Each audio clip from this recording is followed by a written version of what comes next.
लाख वर्ष हुआ करती थी। कितनी? 1,00,000 वर्ष आजू हुआ करती थी। कभी कभी सुना भी होगा, हमारे संत ऋषि मुनि जो थे वो 88 हजार एक ही जगह साल बैठ करके तपस्या करते थे। वो तभी करते थे जब उनकी आयु थी। कितनी आयु हुई? 1,00,000 वर्ष। जैसे सतयुग गया, त्रेता आया, तो 1,00,000 में से एक सिफर कम हो गई, सिफर ही कम हुई। त्रेता के बीच में कितनी रह गई? 1,00,000 में से एक सिफर कम कर दो, पढ़े लिखे हैं सभी। कितनी रह गई? 10,000 वर्ष त्रेता युग में मानव की आयु थी। जैसे त्रेता गया, द्वापर आया, तो एक सिफर और कम हो गई। द्वापर में कितनी रह गई? 1,000। द्वापर में 1,000। जैसे द्वापर गया, कलयुग आया, तो एक सिफर और कम हो गई। कितनी रह गई? कलयुग में 100 वर्ष की आयु है। ध्यान देना प्यारे, भागवत में ऐसा वर्णन दिया है। अभी कलयुग एक दिन का है, जब कलयुग जवान हो जाएगा। भागवत में ऐसा वर्णन दिया है कि 12 साल की कन्या जो है वो दाती कहलाएगी, नानी कहलाएगी। कुछ लोग सोचते हैं इतना घोर कलयुग आ जाएगा। ध्यान देना, थोड़ा ज्ञान का विषय है। 4,32,000 वर्ष कलयुग की आयु है। इसी कलयुग में ऐसा होगा, शरीर 3.5 हाथ का है। और इसी कलयुग में ऐसा होगा, शरीर इतना रह जाएगा कि यदि अगर बैंगन तोड़ना हो तो मांझ लगानी पड़ेगी। बैंगन तोड़ने के लिए, पिपली तोड़ने के लिए मांझ लगानी पड़ेगी। ध्यान देना, जब कलयुग की आयु 2,00,000 साल बीत जाएगी, तो मानव की आयु भी केवल 50 वर्ष की रह जाएगी। कलयुग की 2,00,000 वर्ष की आयु बीत गई तो मानव की आयु 50 वर्ष रह जाएगी। जब 3,00,000 साल कलयुग के बीत जाएंगे तो मानव की आयु केवल 25 वर्ष की आयु रहेगी। और शरीर कम हो करके 2,00,000 साल बीत जाएंगे तो शरीर जो है 2.25 हाथ का रह जाएगा। और जब 3,00,000 साल बीत जाएंगे तो शरीर इतना रह जाएगा प्यारे, आयु केवल 25 वर्ष की रह जाएगी। जब 25 वर्ष की आयु होगी तो 12 साल का बूढ़ा तो हो ही जाएगा। 12-13 साल की आयु में बूढ़े तो हो ही जाएंगे, देखो बड़ी बात नहीं। लेकिन ये है कि 4,00,000 वर्ष कलयुग को भोगने नहीं पड़ेंगे। उससे पहले ही भगवान का अवतार हो जाएगा। भागवत में ऐसा वर्णन बताया है। सांबल नाम का राम ने दक्षिण दिशाए, सांबल नाम के राम ने विष्णु यश ब्राह्मण का बताया कि सांबल गांव का नाम होगा, दक्षिण दिशा में होगा, ब्राह्मण होगा, उसका नाम विष्णु यश ब्राह्मण होगा। उसके घर में ही कल की अवतार होगा। जे भागवत ने आज ही बता करके रखा है। घोड़े पर सवार होगा। जब जब हुई धर्म की हानि, जब जब धर्म की हानि होती है प्यारे, तब तब भगवान का आगमन होता है। तब भगवान पृथ्वी पर आते हैं, भगवान का अंश आता है। कलयुग ने कहा, महाराज मेरी तो आयु भी छोटी है, आपने मेरे अवगुण देखे, गुण नहीं देखे। क्या गुण है आपके अंदर? कहा महाराज सतयुग द्वापर त्रेता के बीच में हमारे संत लोग तपस्या करते रहते थे, शरीर के ऊपर वामी जम जाती थी, फिर भी मोक्ष की प्राप्ति नहीं होती थी। कल युग से कहा तुम्हारे राज में क्या होगा? तब कल युग ने कहा मेरे राज में सच्चे मन से कोई एक बार भी भगवान का नाम ले लेगा उसका बेड़ा पार हो जाएगा। और कहते भी हैं कल युग केवल नाम आधार, तुम्हारे नर उतरहि भारा। कल युग केवल नाम आधार, तुम्हारे नर उतरहि भारा। उल्टा ही नाम जपा जाके जाना, वाल्मीकि भय ब्रह्म समाना। कल युग सत्संग ही प्रधान होगा। कल युग के बीच में सच्चे मन से एक बार भी कोई भगवान का नाम ले लेगा तो उसका बेड़ा पार हो जाएगा। सब कुछ भगवान पर छोड़ देना चाहिए, सब कुछ उसके ऊपर छोड़ देना चाहिए और मन से कह देना चाहिए कि ठाकुर सब कुछ छोड़ा तुम्हारे में, जीत तुम्हारे हाथों में है, हार तुम्हारे हाथों में।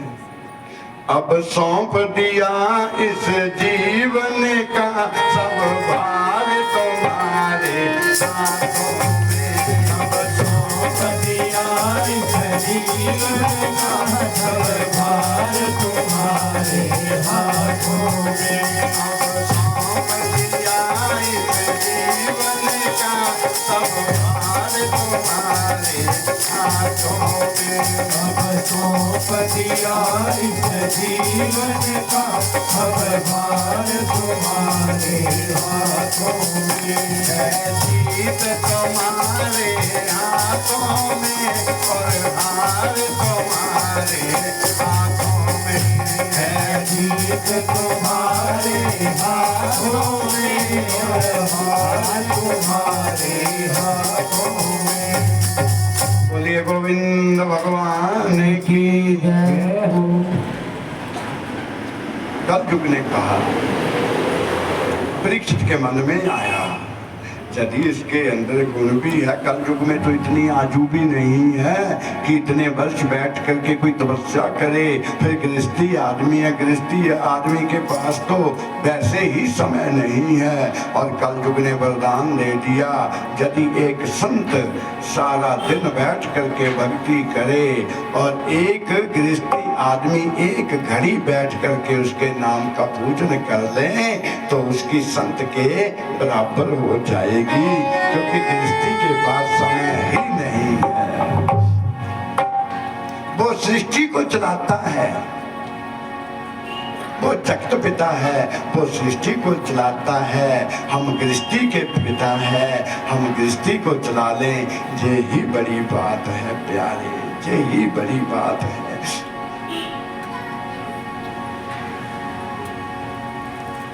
हारना सभी के भाग्य में है। परीक्षित ने कहा सुनो कल युग ने कहा मुझे जो भी जगह बता दोगे मैं उसी जगह में रहूंगा, उसके बाहर नहीं जाऊंगा, उस जगह से बाहर नहीं जाऊंगा। परीक्षित ने कहा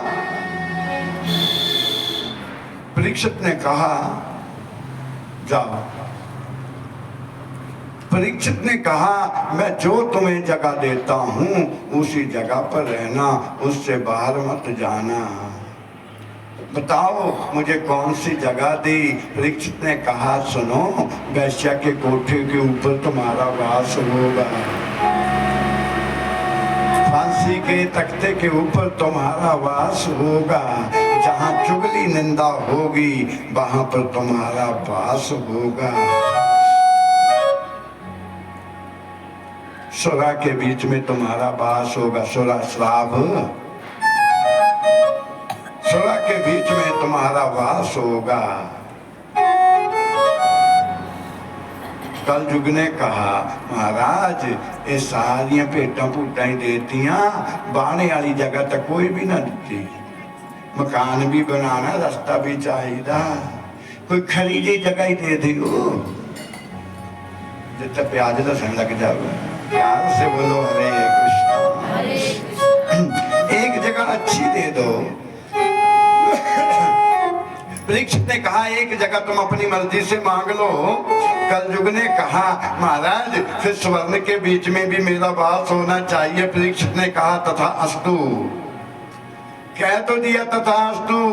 परीक्षित ने साथ ही कह दिया स्वर्ण के बीच में आपका वास होगा, जो पाप से कमाया होगा स्वर्ण होगा, जो पाप से कमाया हुआ धन होगा उसके अंदर कलयुग का वास होगा। हर सोने के अंदर कलयुग का वास नहीं है, जो किसी का दिल दुखा करके लिया होगा उसके अंदर कलयुग का वास है। आज भी लोग कभी कभी कहते हैं सोना कभी जलता नहीं है, भट्टी में सोना कभी जलता नहीं है। जब सोना जलता नहीं है तो रावण की सोने की लंका क्या नकली थी? सोना जलता नहीं है, जितना भट्टी में डालो उतना चमकता है, तो रावण की लंका क्या नकली थी?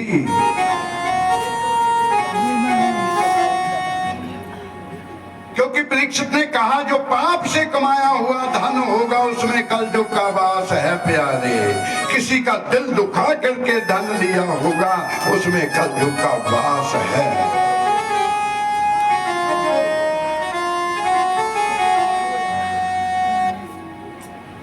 गैया भी गायब हो गई। वो गैया कौन थी? जब पृथ्वी पर वजन बढ़ता है, पाप का भार होता है, जब पृथ्वी ही गैया का रूप बना करके भगवान से प्रार्थना करती है अब तुम्हें आना ही पड़ेगा।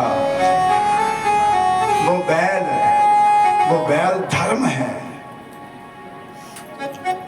बैल धर्म है। सतयुग के बीच में लोग सच कहते थे, झूठ नहीं कहते थे, और धर्म के 3 पांव आज भी टूट गए हैं। सतयुग के बीच में लोग धर्म करते थे, झूठ नहीं कहते थे, तो धर्म के 4 पैर थे। जैसे सतयुग गया त्रेता आया तो 1 पांव टूट गया। लोग 75 पैसे सच कहने लगे और 25 पैसे बिच झूठ ला पे बोले। 1 पांव कट गया। जैसे त्रेता से द्वापर आया और द्वापर में तो 50-50 हो गया, 50 पैसे अद्धा सच था अद्धा झूठ। 2 पैर कट गए।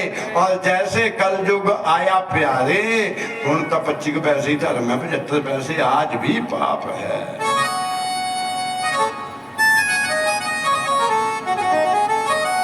आज भी कह देते हैं पापी होने पाप से डरना क्या, पापी होने पाप से क्या, पापी होने पाप से डरना क्या, पापी होने पाप से डरना क्या। पाप किया कोई जुल्म नहीं मैंने, पाप किया कोई कर्म नहीं, मानुष चोला करना क्या, पापी होने पाप से डरना क्या, पापी होने पाप से डरना। अब लोग सोचते हैं भगवान कोई देख थोड़ी ना रहा, भगवान कोई देख थोड़ी ना रहा। अरे जिसकी हजारों आंखें हैं क्या वो तुम्हें देख नहीं रहा? उसके पास बहुत CCTV कैमरे हैं। तुम क्या कर रहे हो? सब निगरानी में हो प्यारे, सब निगरानी में, सबे पता है उसे।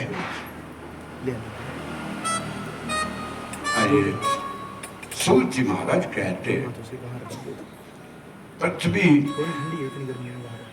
अपनी जगह चली गई, धर्म अपनी जगह चला गया, कल युग भी गायब हो गया।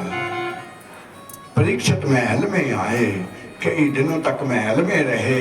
एक दिन परीक्षित के मन में आया कि अब मैं राजकुमार थोड़ी ना हूँ, अब मैं राजा हूँ। तो राजाओं को तो खाना पहनना भी राजों वाला होना चाहिए, मैं राजा हूँ। अपने दादा की तिजोरी खोली प्यारे, तो देखा उसमें बड़े बड़े ताज पड़े हुए थे, बड़े बड़े मुकुट पड़े हुए थे। जो सबसे बड़ा मुकुट था उस दिन परीक्षित ने वो सर के ऊपर रखा। जैसे सर के ऊपर वो मुकुट रखा और परीक्षित शिकार खेलने वन में आ गए। उसी मुकुट में कल युग बैठ गया। किसी ने पूछा क्या जो उस दिन परीक्षित ने वो ताज लगाया वो पाप से कमाया हुआ था, उसमें कल जो कहाँ से आ गया? ध्यान देना, वो उस दिन मुकुट जो पहना वो महाराजा जरासंध का मुकुट था। जरासंध को मार करके वो मुकुट जीता हुआ था। वो ही मुकुट आज परीक्षित ने सर पर लगाया और कल जो सर पर बैठ गया। परीक्षित वन में आए, गर्मी के दिन थे, परीक्षित को प्यास लगी, जल ढूंढने लगे। जल जल पिलाओ, जल पिलाओ, कहीं पर जल नहीं मिला। जल ढूंढते ढूंढते परीक्षित एक संत के आश्रम में आ गए, एक संत की कुटिया के बीच में आ गए जिनका नाम था समीक ऋषि। लोमस ऋषि भी उसे कहते हैं। समीक ऋषि की कुटिया में आए। समीक ऋषि पूजा में बैठे हुए थे, समाधि लगी हुई थी। परीक्षित ने कहा, हे बाबा मुझे जल पिलाओ, बाबा मुझे जल पिलाओ। लेकिन समीक ऋषि ने नैन नहीं खोले प्यारे। जैसे नैन नहीं खोले तो परीक्षित को एक शरारत सूझी। कहा जे बाबा नहीं, जे डोंगी है, मैं एक राजा हूँ। अरे राजा के आने से तो बड़े बड़े खड़े हो जाते हैं। जे बाबा ने मेरा स्वागत नहीं किया, ये खड़ा नहीं हुआ। बाबा जे खड़ा नहीं हुआ। वहां पर एक मरा हुआ सांप पड़ा था। धनुष की बाण से उस सांप को उठाया, उठा करके समीक ऋषि के गले में डाल दिया और परीक्षित चले गए। उसी समीक ऋषि का एक पुत्र है जिसका नाम श्रृंगी है। ऋषि ग्वालों के साथ सरोवर में स्नान करने आया था। एक ऋषि ग्वाल ने कुटिया में आकर के देखा समीक ऋषि के गले के बीच में सांप है। जाकर के श्रृंगी को बताया, ध्यान से जाकर के श्रृंगी को बताया, हे श्रृंगी आप तो जहाँ जल क्रीड़ा कर रहे हो वहां जाकर के देखो, तुम्हारे पिता का किसी ने अपमान कर दिया। तुम्हारे पिता के गले के बीच में किसी ने सांप डाल दिया। जैसे परीक्षित को पता चला प्यारे मेरे पिता का अपमान कर दिया, स्नान करते करते हाथ में जल लिया और संकल्प पड़ा, जल छोड़ दिया और कहा जिसने भी मेरे पिता के गले के बीच में ये सांप डाला है, आज के 7वें दिन यही तक्षक जीवित होकर के उसे डसेगा, उसकी मृत्यु हो जाएगी प्यारे, उसकी मृत्यु हो जाएगी। और जल छोड़ दिया। जैसे जल छोड़ा, श्रृंगी ऋषि कुटिया में आए। कुटिया में आकर के पिता के पास बैठ करके रोने लगे, चिल्लाने लगे। पुत्र के रोने की आवाज, चिल्लाने की कानों में पड़ी तो समीक ऋषि की समाधि खुल गई। जैसे समाधि खुली, पुत्र को उठाया, गोदी में बिठाया। श्रृंगी क्यों रो रहे हो? श्रृंगी ने बताया, पिताजी आप तो समाधि में गए थे, किसी ने आपके गले के बीच में ये सांप डाल दिया। समीक ऋषि ने उसी समय नैन बंद किए, ध्यान लगाया, सारी पिक्चर सामने आ गई। परीक्षित आया था, तत्काल नैन खोले। समीक ऋषि ने कहा, पुत्र ये बात बताओ, आपने कोई शाप तो नहीं दे दिया? कुछ बोला तो नहीं? आपने कोई शाप तो नहीं दे दिया? सिंगी ने बताया शाप तो दे चुका हूं। समीक ऋषि ने कहा थोड़ी देर के लिए क्रोध को शांत कर लेते हैं। ऐसे राजा को शाप नहीं देना चाहिए था। कलयुग में पहला राजा है, शायद आगे चल करके कोई अरे राजा तो दुनिया को मिलेगा पर ऐसा राजा नहीं मिलेगा प्यारे, ऐसा राजा नहीं मिलेगा। आपने अच्छा नहीं किया, क्योंकि जो निकल गया वो निकल गया। ध्यान देना, क्रोध अग्नि से तेज है, कलंक कजल से काला। अच्छा आप बताओ, आप में से किसी को क्रोध तो नहीं आता? आप में से तो नहीं क्रोध आता किसी को? अगर आता तो सच सच बता देना, हम ऐसी दवाई दे करके जाएंगे कि चाहोगे भी तो भी क्रोध नहीं आएगा। वो हाथ खड़ा कर दो जिसे क्रोध आता है। एक दो ठीक है, प्यार से बोलो हरे कृष्णा। ऐसा करना, जिसे क्रोध आता है, बहनों को ज्यादा आता है, अपने पास एक पर्स रखना, उसमें 500 की कापी डाल लेना, 500 नोटों की कापी डाल लेना। जब क्रोध आए, जब भी थोड़ा क्रोध आए, कुछ नहीं देखना, जो सामने आ गया एक 500 का नोट निकालना, उसे दे देना। कुछ नहीं करना, एक 500 का नोट निकालना, उसे दे देना। जब क्रोध आए, मैं वादा करता हूँ ज्यादा से ज्यादा 1 महीने तक क्रोध आएगा, उसके बाद करना भी चाहोगे तो भी नहीं आएगा।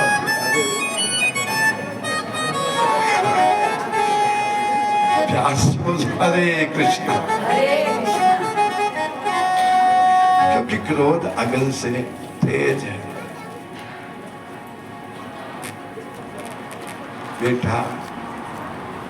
सूर्य जी महाराज कहते, समीक ऋषि ने कहा थोड़ी देर के लिए यदि क्रोध को शांत कर लेते तो क्या हो जाता, लेकिन अब हो गया, जो होना था वो होगा। समीक ऋषि ने कहा जाकर के परीक्षित को बता तो दो कि 7वें दिन तुम्हें मरना है, कुछ तो कर ले, बता तो दो। कुछ ऋषि ग्वाल भेजे,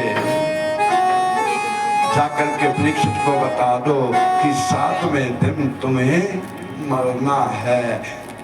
और सूर्य जी महाराज कहते, परीक्षित ने जाकर के अपने वस्त्र खोले, जब मुक्त उतारा तो परीक्षित के ध्यान में आया, परीक्षित आपने अच्छा नहीं किया।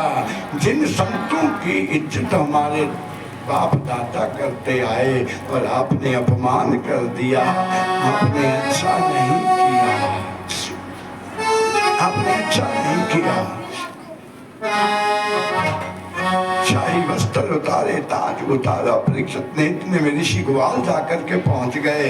हे परीक्षित, आज के 7वें दिन आपको मरना है, आपको शाप मिल चुका, आपको मरना है, शाप मिला है। परीक्षित ने उसी समय पर आग ले लिया प्यारे, उसी समय परीक्षित ने विराग ले लिया, शाही वस्त्र उतार दिए, सर के बीच में राख डाल दी, केवल एक लंगोट के बीच में परीक्षित आ गए, केवल एक लंगोट के बीच में शाही वस्त्र उतार दिए। परीक्षित की रानी आई रतनमाला, अपने पति को जब देखा, सर के बीच में राख डाली हुई, सब वस्त्र उतार दिए, केवल एक लंगोट है। कहा स्वामी क्या बात है, आज कैसी शक्ल बना रखी है। परीक्षित ने कहा देवी आज मैं बड़ा प्रसन्न हूँ, आज मैं बड़ा प्रसन्न हूँ, क्योंकि कल युग में मैं पहला राजा हूँ जो दावे से कह सकता हूँ कि 7 दिन तक मैं मर नहीं सकता, मुझे कोई मार नहीं सकता। शायद कल युग में कोई ऐसा संत हो, कोई ऐसा राजा हो जो ये कह सके, मैं इतने दिनों तक मैं मर नहीं सकता प्यारे। एक विश्वास का तो विश्वास नहीं, आए जा ना आए कोई विश्वास नहीं है। सर के बीच में राख डाली, राख डाल के एक लंगोट के बीच में जाया कर, एक लंगोट के बीच में वृक्ष आ गए और राजमहल छोड़ दिया। राजमहल छोड़ करके वृक्ष गंगा के किनारे जाकर के बैठ गए। गंगा के किनारे जाके वृक्ष बैठ गए, आसन लगाया, आसन लगा करके नैन बंद कर लिए और ध्यान में एक ही आया, एक ही ध्यान में आया, एक मंत्र का जाप करने लगे। परीक्षित आइए आप भी कर लीजिए 2 मिनट के लिए। दोनों नैन बंद करके ध्यान भगवान के चरणों में लगाना और एक ही बात कहना। परीक्षित कहने लगे, हे गोविंद, हे प्यारे गोविंद चले आओ, गोपाल चले आओ, गोविंद चले आओ, गोपाल चले आओ, गोविंद चले आओ, गोपाल चले आओ। मुरलीधर मोहन नंदलाल चले आओ, हे मुरलीधर मोहन नंदलाल चले आओ, हे मुरलीधर मोहन नंदलाल चले आओ, मुरलीधर मोहन नंदलाल चले आओ, गोविंद चले आओ, गोपाल चले आओ, गोविंद चले आओ, गोपाल चले आओ,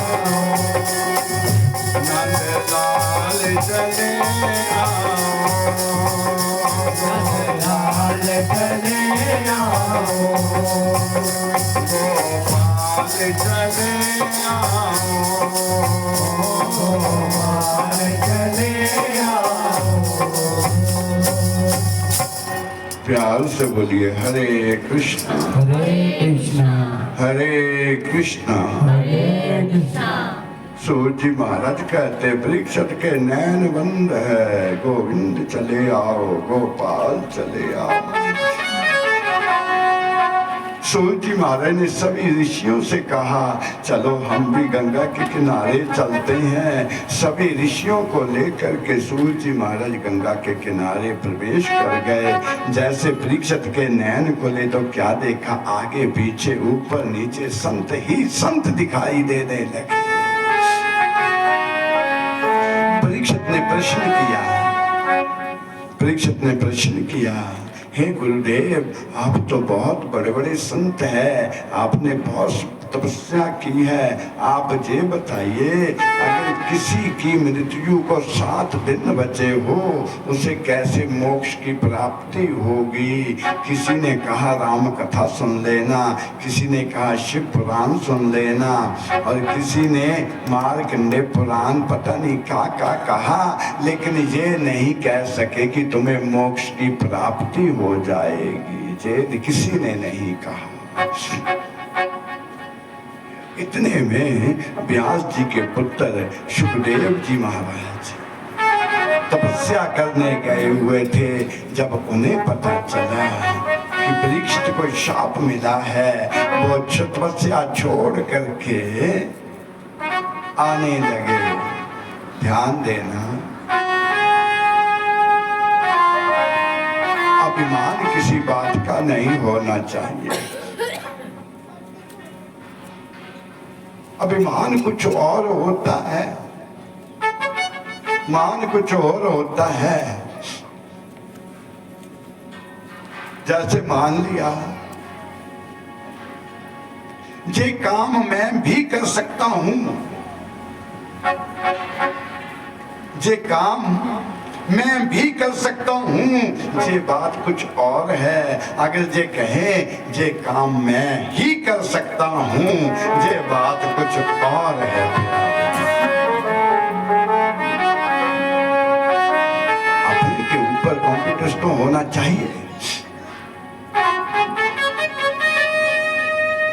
एक बार सुखदेव जी के मन में भी आ गया था कि मैं त्यागी हूं। जब जे ध्यान देना, देवलोक में जाते थे सुखदेव जी महाराज तो देवते भी फूलों का हार पहना करके स्वागत करते थे, आसन छोड़ते थे सुखदेव जी के बैठने के लिए। एक दिन सुखदेव जी महाराज देवलोक में गए, ब्रह्मलोक में गए और ब्रह्मा जी ने बड़ा मान सम्मान किया, आसन बैठने के लिए दिया, आसन के ऊपर बिठाया, बड़ा सत्कार किया। जब सुखदेव जी महाराज उठ करके चलने लगे तो माता गायत्री से कहा ऐसा करो गोबर लेकर के जहां चौका लगा दो, जहां से सुखदेव जी उठे ना वहां पर चौका लगा दो। सुखदेव जी ने देखा तो बड़ा मन में कष्ट हुआ कि शिवलोक में गए, बोले बाबा ने बड़ा सत्कार किया, बिठाए, लेकिन जब उठ करके जाने लगे बोले बाबा ने भी कहा पार्वती नंदी का गोबर लेकर के चौका लगा दो। सुखदेव जी को बड़ा कष्ट होने लगा।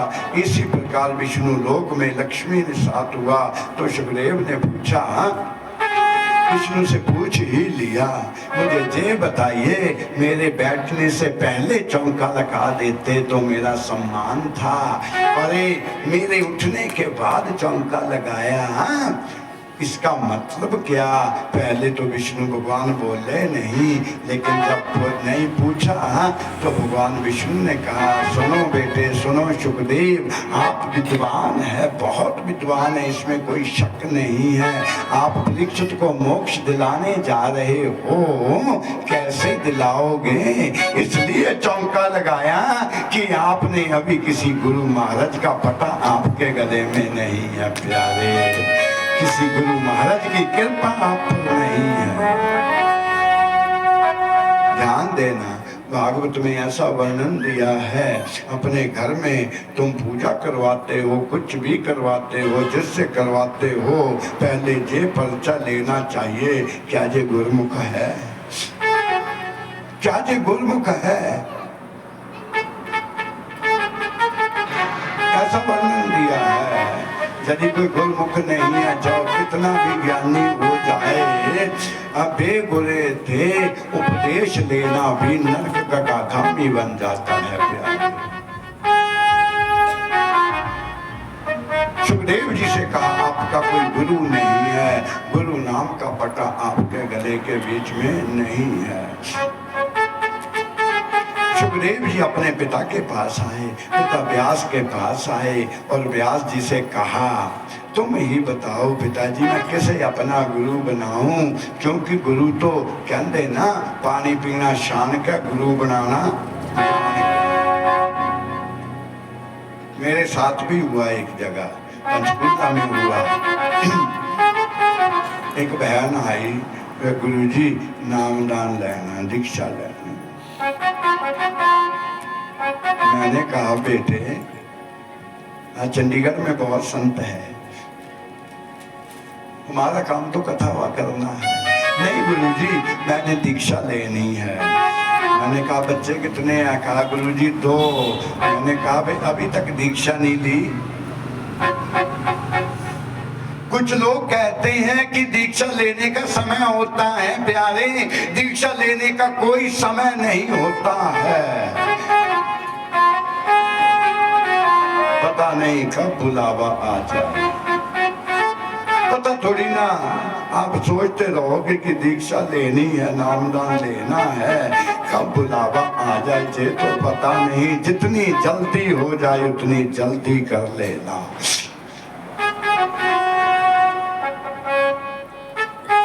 सुखदेव जी महाराज कहते, हाँ वो बहन कहने लगी मैंने गुरु दीक्षा लेनी। मैं क्या अभी तक गुरु दीक्षा लेनी? कहा गुरु जी ली थी, नामदान लिया था। मैंने कहा फिर क्या हुआ?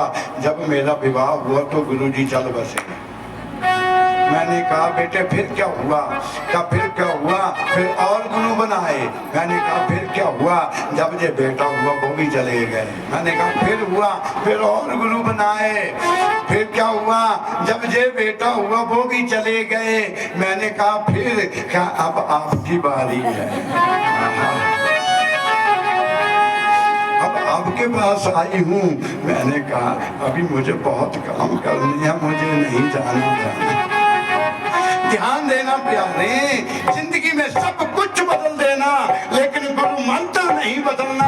गुरु जो बना दिया वो नहीं बदलना, सब कुछ बदल देना, क्योंकि गुरु मंत्र एक ही बार होता है और इससे बड़ा कोई मंत्र नहीं है प्यारे।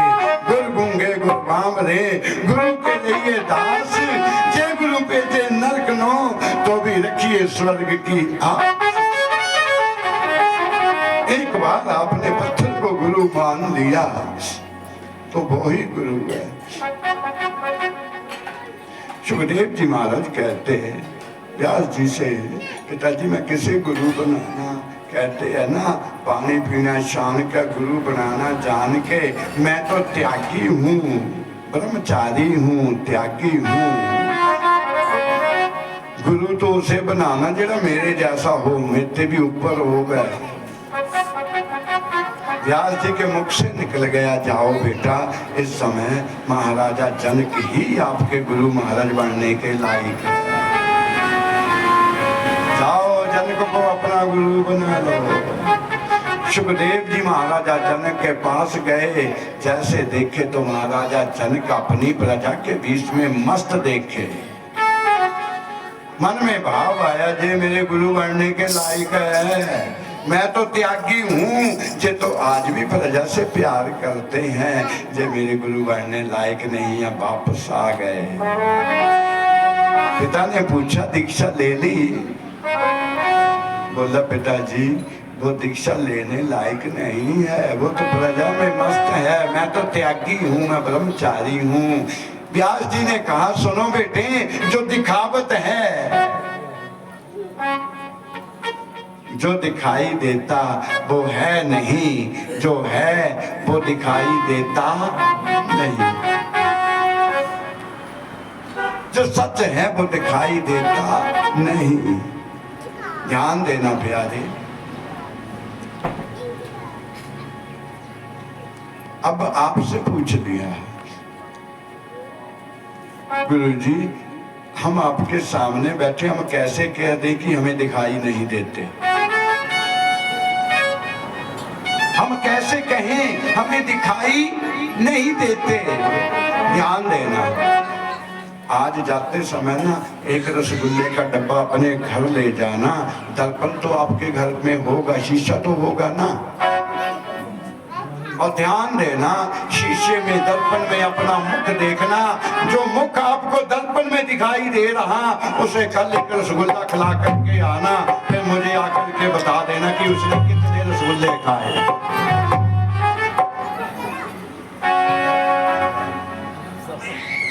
जो दर्पण में मुख दिख रहा, जिसे आप कह रहे हैं कि मैं, क्या वो रसगुल्ला खाएगा? नहीं खाएगा।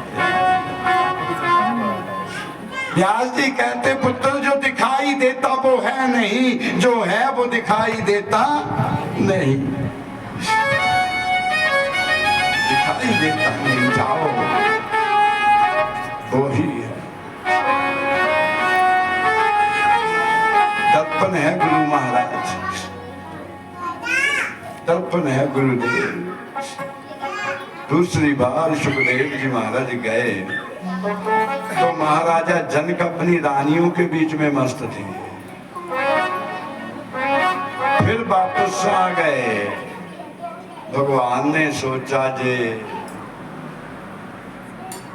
वापस आए तो रास्ते में क्या देखा, एक बुजुर्ग एक बूढ़ा जबरा थोड़ा रेत लेकर के जहां से परीक्षित ने निकलना था उस वहां पर एक छोटी छोटी रेत का बांध लगा दिया। जैसे परीक्षित गए पाँव की ठोकर लगे वो रेत बिखर गया। उस जबरे ने कहा, बच्चा देख के चलना चलना नजर नहीं आंदा, बड़ी मुश्किल से जो बांध लगाया आपने तोड़ दिया, बड़ी मुश्किल से बांध लगाया आपने तोड़ दिया। बाबा बांध किस लिए लगाया? बाबा ने कहा तुम्हें पता नहीं कि डैम टूटने वाला है, इतना जल आएगा महाप्रलय आ जाएगा और ये डैम टूट जाएगा, महाप्रलय आएगा, मैंने इसीलिए बांध लगाया, कम से कम इसके आगे वाले तो बच जाएंगे। सुखदेव ने कहा, सुनो बाबा, जो इतना बड़ा तूफान जल आएगा सबको बहा करके ले जाएगा, तो ये रेते का डैम कितनी की देर ठहर पाएगा? बाबा तुम पागल हो? बाबा ने कहा, मैं पागल नहीं, तुम पागल हो।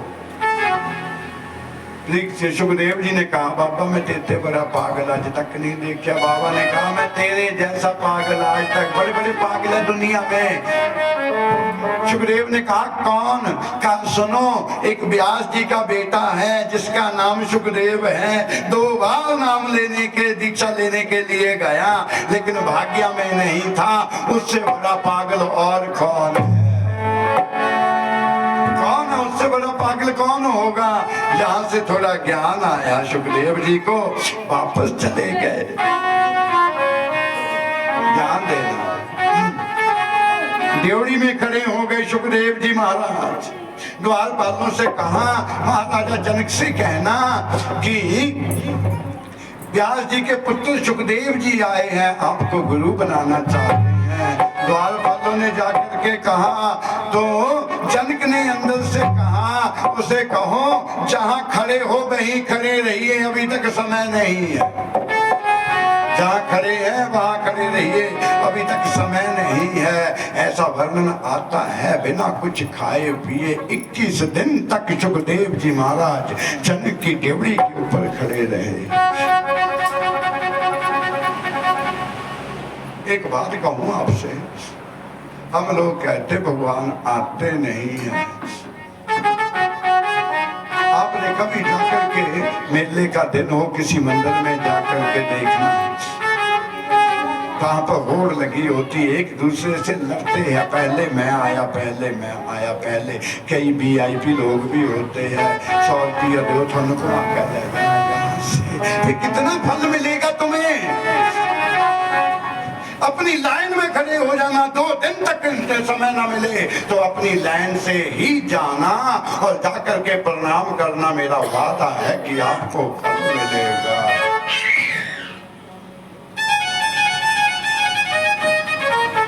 भगवान के आगे कोई VIP नहीं है, भगवान के आगे कोई बड़ा नहीं है। प्यार से बोलो हरे कृष्णा। 21 दिनों तक सुखदेव जी राजा जनक की ड्योढ़ी पर खड़े रहे प्यारे। 21 दिनों के बाद सुखदेव जी को बुलाया, सुखदेव जी चरणों में बैठ गए। जैसे चरणों में बैठे इतने में एक द्वारपाल आया, आकर के कहने लगा, महाराज महल में आग लगी हुई है। द्वारपाल आया, महाराज महल में आग लगी हुई है। जैसे आग लगी हुई तुम्हारा जनक ने कहा, हरी इच्छा। महल में आग लगी तो हरी इच्छा। सुखदेव जी सोचने लगे, अच्छा राजा भी किसी को पता लगा कि हरी आग लगी भी था, हरी इच्छा, भाग जाओगे, ये कैसा राजा है? महल जलने लगा, अब कह रहे हरी इच्छा। इतने में दूसरा द्वारपाल आया, उसने कहा, महाराज आग लगती लगती आपकी ड्योढ़ी पे आ गई। जनक जी ने कहा हरी इच्छा। जैसे ड्योढ़ी का नाम लिया तो सुखदेव जी के पौए डेढ़ी में थे और चोली भी ड्योढ़ी में थी। सुखदेव जी उठ करके खड़े हो गए, भागने लगे। जैसे भागने लगे तो जनक ने हाथ पकड़ लिया। कहा बेटे दीक्षा लेने आए हो, कहाँ भाग रहे हो? कहा महाराज आग लगती ड्योढ़ी में, आगे पौए ना जल जाए, कहीं झोली ना जल जाए। और जनक जी ने एक चांटा लगा दिया। कहा अपने आप को त्यागी कहते हो प्यारे, जो एक झोली का त्याग नहीं कर सके, जो एक पौओं का त्याग नहीं कर सके, वो क्या त्याग करेगा? क्या त्याग करेगा? जहां से ज्ञान हो गया, गुरुमंत्र दिया, गुरुमंत्र दिया। सुखदेव जी महाराज कहते ऐसे जपना कैसे है, इसे कैसे जपना है? जनक जी ने एक दूध का कटोरा दे दिया और कहा बाजार में जाओ, जनकपुर में ये देख करके आना कितनी दुकानें हैं, कितनी बंद है, कितनी खुली है। ध्यान रहे एक भी बूंद दूध की नीचे ना गिरे, दूध की एक भी बूंद नीचे ना गिरे। सुखदेव जी आज्ञा मान करके दूध का कटोरा लेकर के चले, बाजार में घूम करके आ गए। आकर के जनक जी को कटोरा दिया और कटोरा दिया। जनक जी ने पूछा बाजार में कितनी दुकानें हैं? कहा गुरु जी कोई पता नहीं। कितनी खुली है कितनी बंद है? कहा कोई पता नहीं। तुम्हें कहा था गिन करके आना कितनी दुकानें कितनी बंद है कितनी खुली है। कहा गुरुजी आपने ये भी कहा था एक बूंद कटोरे में से नीचे ना गिर जाए। मेरा तो ध्यान ही कटोरे में रहा। और दुकान किसने देखी प्यारे, बाजार किसने देखा? क्योंकि जनक जी ने कहा ये संसार एक मेला है, ये दुनिया एक मेला है प्यारे, आया है सबने एक दिन जाना है।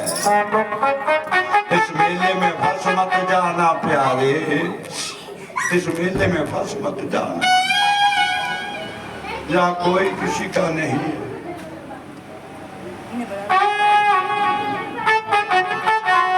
इस मेले में फंस मत जाना। जाप करना तो किस तरह करना? गुरुमंत्र लेकर के सुखदेव जी महाराज बाहर निकले तो नैनों से जल की धारा जा रही थी। ध्यान देना प्यारे, जिन्होंने दीक्षा लेकर के रखी हो वो समय ऐसा होता है जब दीक्षा लेकर के तुम बाहर आते हो तो अपने मन में ऐसा भाव आता है कि मेरा जन्म आज हुआ है, आज मेरा जन्म आज से पहले मैं मरा हुआ था प्यारे। सुखदेव जी किसी के नैनों में जल की धारा जा रही। जो मंत्र दिया मन में जाप करते करते सुखदेव जी अपने पिता के पास पहुंचे। पिता पूछ रहे, व्यास जी ने पूछा सुखदेव जी से,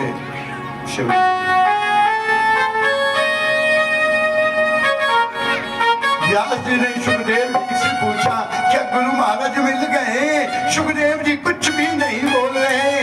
दूसरी बार पूछा क्या दीक्षा ले ली?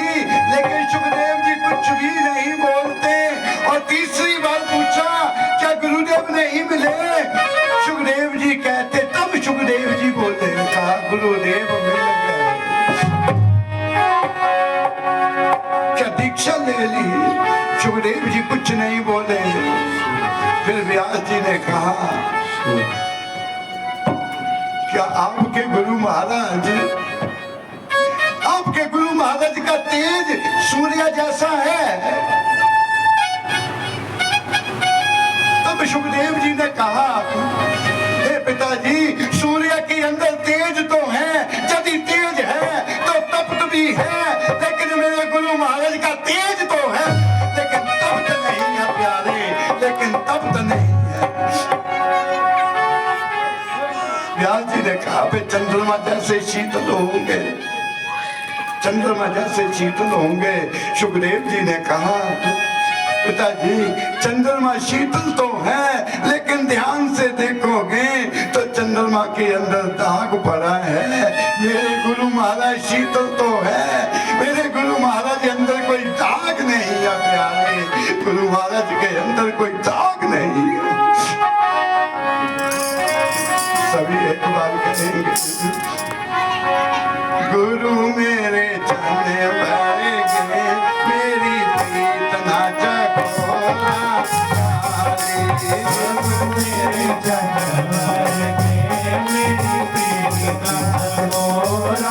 वाली। गुरु मेरे चरण भर गए, मेरी प्रीत ना जगोरा वाली। गुरु मेरे चरण भर गए, मेरी प्रीत ना जगोरा वाली।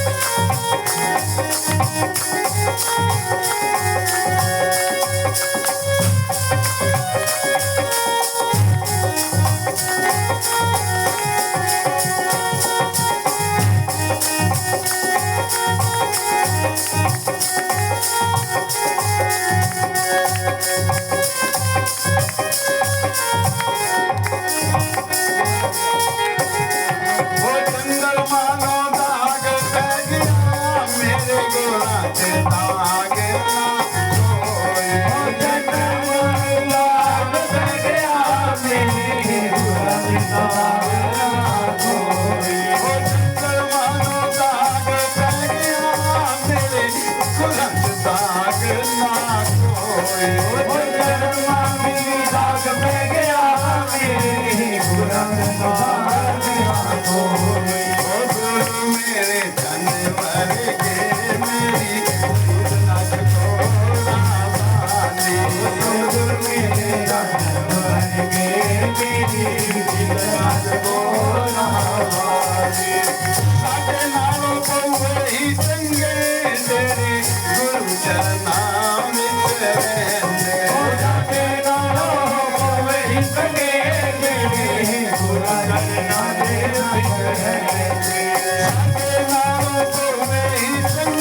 गए, मेरी प्रीत ना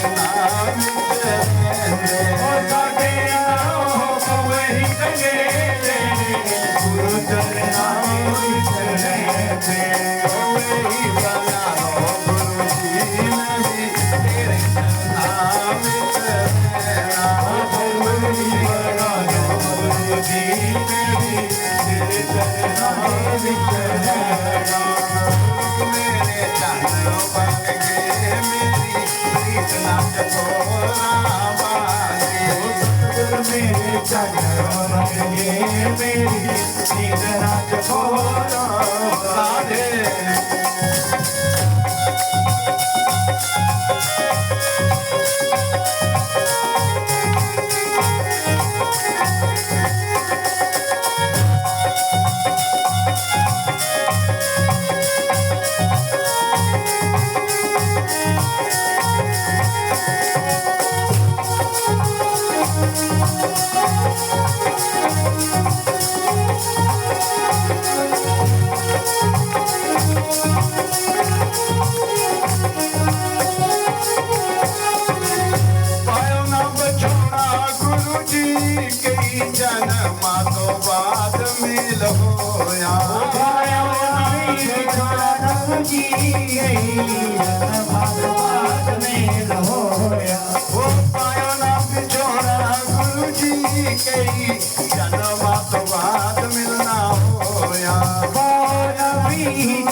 जय जय श्री राधे, जय जय श्री राधे, जय जय श्री राधे कृष्ण। व्यास जी ने पूछा। वही सुखदेव जी महाराज को पता चला कि परीक्षित को शाप मिला, 7 जन्म के बीच में मरना है, 7वें दिन मरना है। परीक्षित को मोक्ष दिलाने के लिए सुखदेव जी महाराज भी गंगा के किनारे बिठाए। बोलिए अपने अपने गुरु महाराज जी की जय। सुखदेव जी महाराज गंगा के किनारे पधारे। भागवत में तो यहाँ तक वर्णन दिया है, जैसे ही सुखदेव जी महाराज का आगमन हुआ, जितने भी संत बैठे हुए थे सब उठ करके खड़े हो गए और कईयों संतों ने तो दंडवत प्रणाम किया। ध्यान देना,